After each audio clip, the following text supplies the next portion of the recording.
to be TV or not to be TV. My name's Nate. I'd like to introduce you to Steve McLalen. We go back a long way, real long way. Feels like forever, don't it? Forever. It is forever. We'll just call it forever. We don't need to deal with the details. It's forever. Forever we've been together. We've known each other forever. And we played in a little band called Ruin Choir, which has been going on forever. Forever. It will go on forever. And I caught Steve in town. He's living up in San Francisco now, having a good old time. Well, more or less. Yeah. And so I caught him down, and we thought we'd talk a little bit and then play a little bit and then talk and play at the same time. Sounds good. So, Steve. Nate. Where the hell did you get the name Ruin Choir? And, Well, it was from the first Ruin Choir. I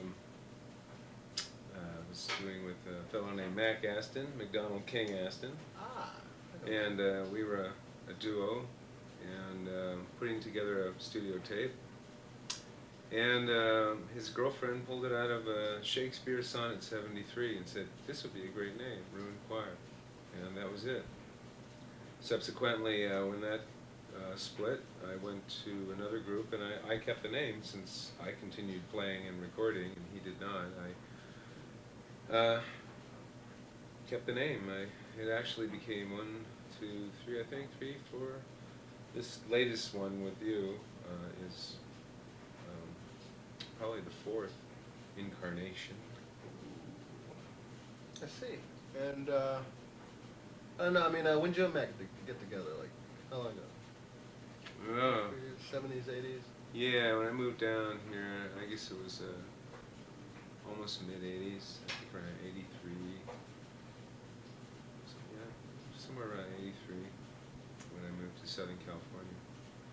And, you know, met him through one of those music ad things. Oh, really? Yeah, and subsequently we got to be very good friends, and now he lives in the Bay Area, so it's... Oh, cool. Mac's up in San Francisco? Yeah. I didn't realize that. Yeah, he just moved out last year. Oh, cool. And we look to do some recording. So, you know, just... Is the circle turning? Yeah, just keeps going. Wow. Strange. Well, I think I hooked up with you in, geez, what was that, 80s? I didn't come out to California until 85. So 88, I would think. 88, that seems right. Yeah, 88, because I was putting it all together about that time. And that's when I moved up here with Craig. Right. The bass player of Ruin Choir. And, yeah, it had to be around 88 or early 89. Well, I can say I've been in a multitude of bands myself, but yeah. Ruin Choir is certainly the most fun. Yeah, it was a lot of fun. It was at a good time here, and yeah. And Steve is one of the best guitar players I've ever played with.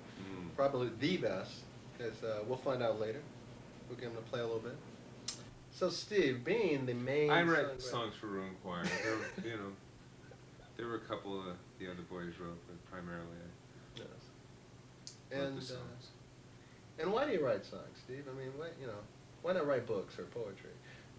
Oh, books, songs, you know. I mean, have a short attention span. Guitar, songs. That's what comes out of me. Books, I don't know. I suppose it's possible someday. I don't know. Poetry, I actually do write poetry. I still write poetry. I'm not. I don't consider myself a poet, but it's necessary for me to write things down. You know, it chronicles just what's going on in daily life. If it's worth anything, it's worth that.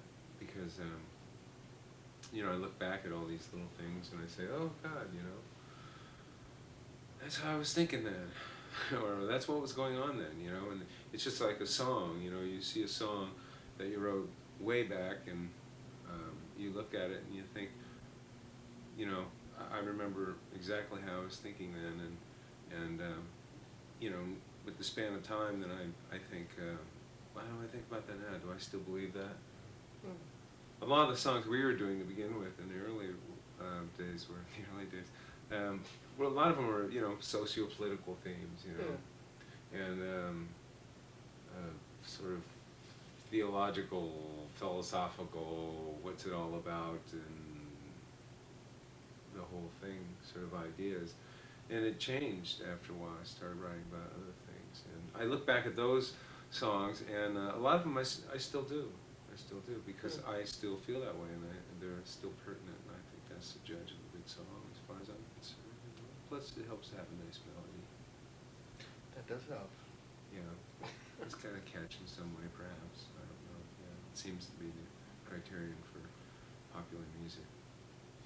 I gotta say, I think what kept me interested in Ruin Choir in general was the diversity of the songwriting. I'd never, otherwise, you know, say yourself about socio-political themes and, and religion in general. I never had any kind of band with that much diversity. It was usually, you know, the same damn thing, always bored to tears. Love songs. Love songs. Okay, absolutely. I want to be with you, baby. Baby. In a big way, baby. Big way. Sexual innuendos in there somehow. But, yeah. But I admire your songwriting because, I mean, it's, for lack of a better word, clever. Clever, interesting. yeah. It keeps me Clever. interested. Yeah, clever. Clever's nice. Clever's nice. Heartfelt, I don't know. They were more about things than really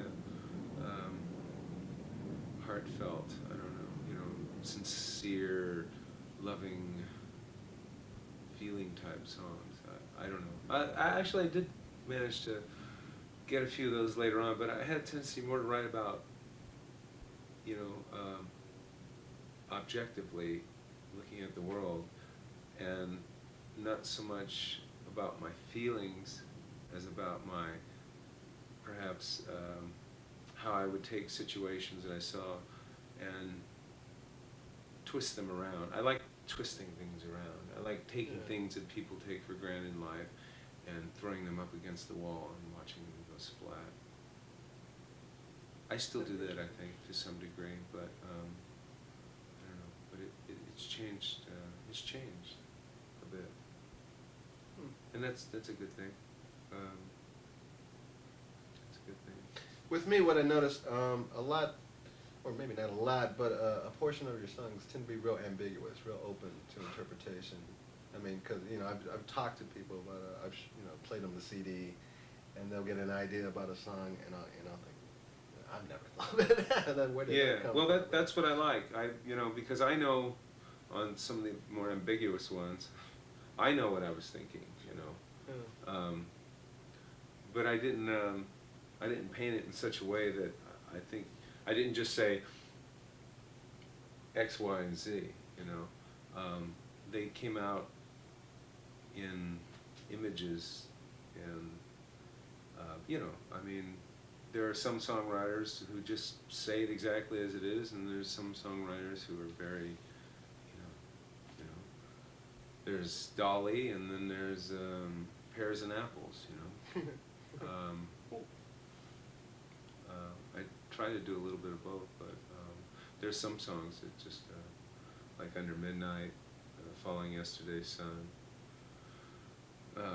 you know, songs like those that, it's just like, but I like that myself, you know. I like writers who write about things, and they kind of leave it to you, and you know that to them they didn't just throw it down, and even if they did, that's valid too.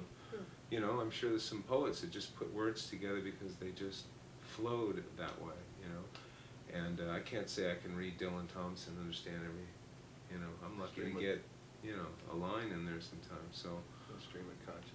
Yeah, it's just, and when somebody's, and that's the way it is, and that's, it's not to be taken as valid or invalid, it's just, you know, you like it or you don't. And if you do, even if it doesn't come across to you as I was going downtown to meet my gal, it means something to you somehow, and that's the beauty of the whole thing, you know, whether it's a painting or a poem or, you know. And I think the sincerity with which you deliver it is a very important part. And that's why I think you were a very important part, because you had a very sincere way of delivering the songs, where, you know, for me, I don't know, I mean, I could in my own way, but I like the way you did because you were, you know, you have a very positive sort of approach to things, and you could sing a dirge and make it sound happy. You know, you could sing a requiem, and somehow, you know, the birds would come out and join you. I have a tendency to be a little more, not as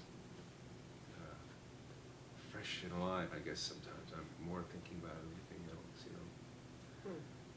So yeah, so you're a very important part of that whole thing. You know, your attitude is very good. You know. Craig and I have a tendency to be a little more in the, you know, in the shadows. You know. I wish Craig were here. Yeah, well, you know, he's doing his Las Vegas thing right now. So, yeah. I felt we had a great balance. I mean, It was a funny very you good mention balance. that, yeah. It was a very interesting collection of people, and that's one of the great things about I've always enjoyed about music is that it brings together people that you know, we didn't know you. Oh yeah. And I didn't know Craig was going to be in the band. We were just friends, and it worked out that way. And it was really cool. It was very cool. It was, That's a nice yeah. thing because we didn't know you, and through this delivering the music to you and saying, "Here, try this one, sing this one," you know, all of a sudden there's this guy in your life, you know, and you're calling up and you're hanging out and doing things and playing, and it's a great thing about music. It's a great thing about playing music. It's the people you meet and you know, get to know for a long time, you know. I imagine we'll ride this out into the sunset, you know, and hopefully we'll play music up the road and continue doing it. Yeah. I think so. I think so too. I you know, it's like the thing with Mac coming out from Colorado, you know, now he's in San Francisco and now he's going to record, and I'm thinking on recording some solo material here soon. There we are again.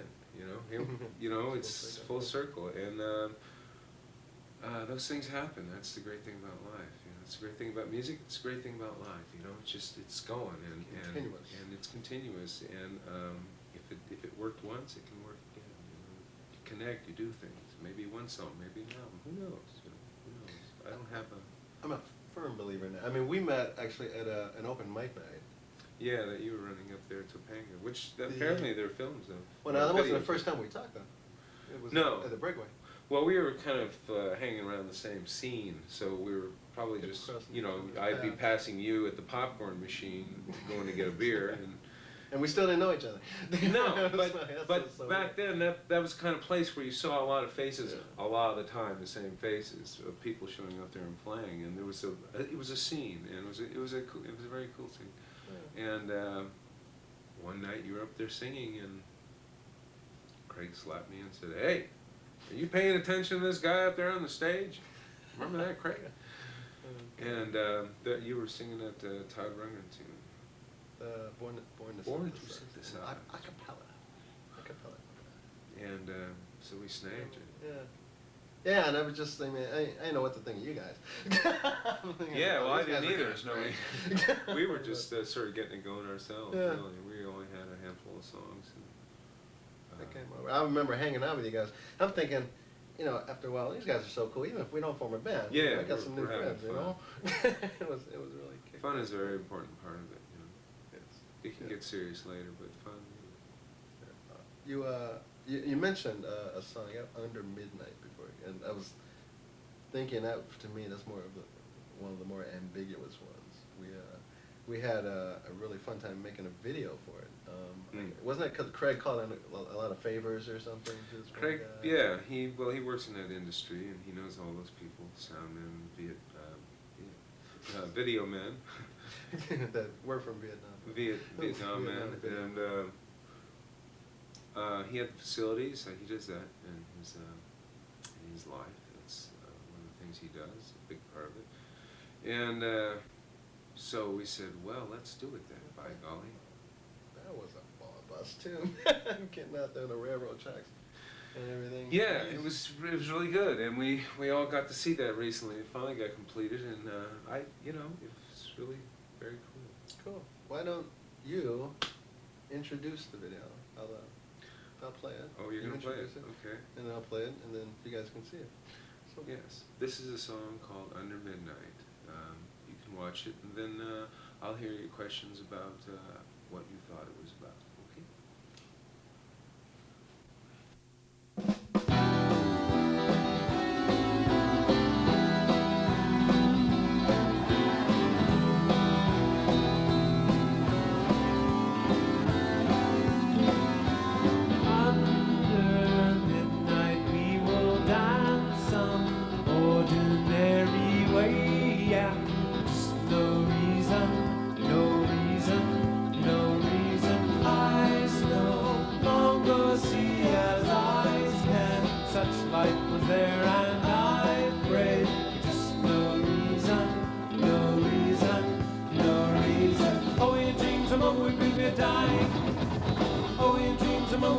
dying. Oh, your dreams of mama would bring me dying, close and buried, dying, close and buried.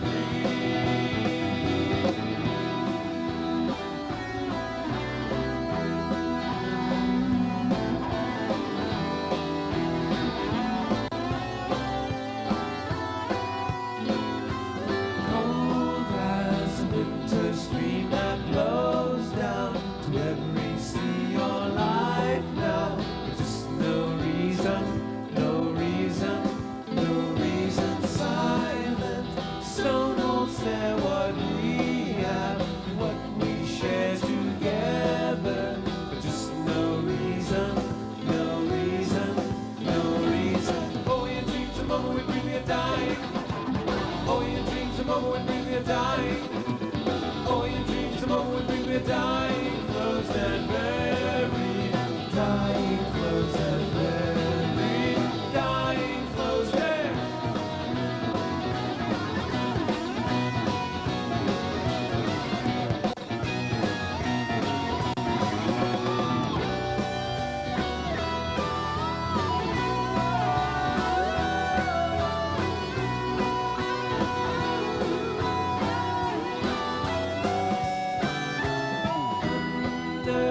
midnight rest in marble. It's alright for to say, yeah. There's just no reason, no reason, no reason. Oh, your dreams of mama would bring me a dying.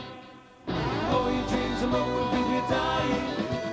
Oh, your dreams of mama would bring me a dying, closed and buried, dying, closed and buried, dying, closed and buried, dying, closed and buried.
And in the dark and in the day, is there a chance you can marry?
Okay. Hello, Mom. Hello, Mom. This is your Sunny Berry. Hello, Mom. 5, 4, 3, 2.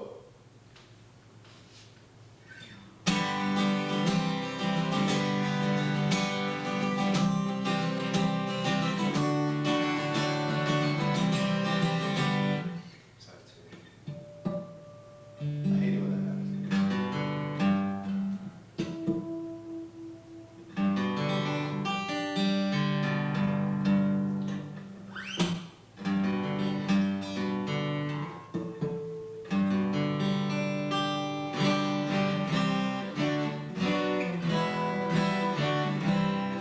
Close enough. Close enough for folk and roll. Folk and roll. So just.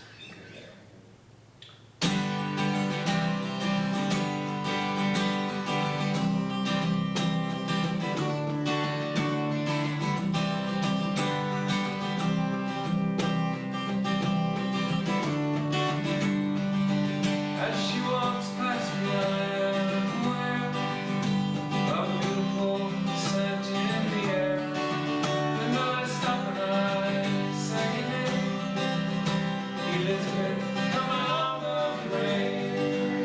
It's been too long for you to be hurting inside. I don't know what's wrong, but you give me some time. Shit, I love to shit on the ground. Oh, I wish I had. Okay. Just a third edit for this tune. Here we go.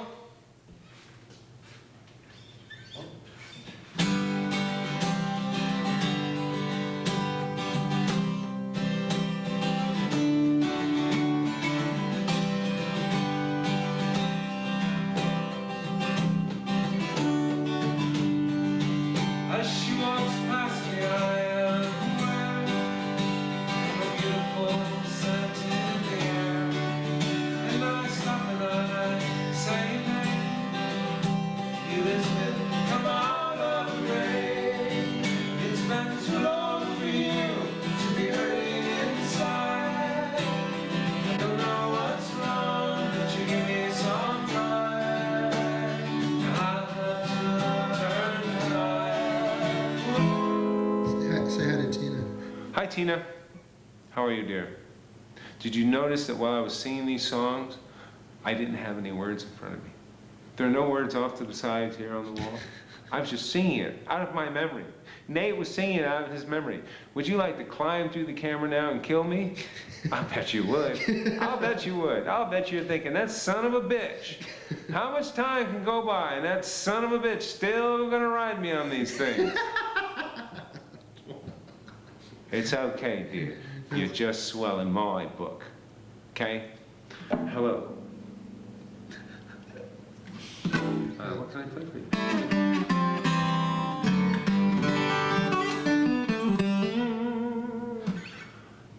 Yeah. So hope to see you soon.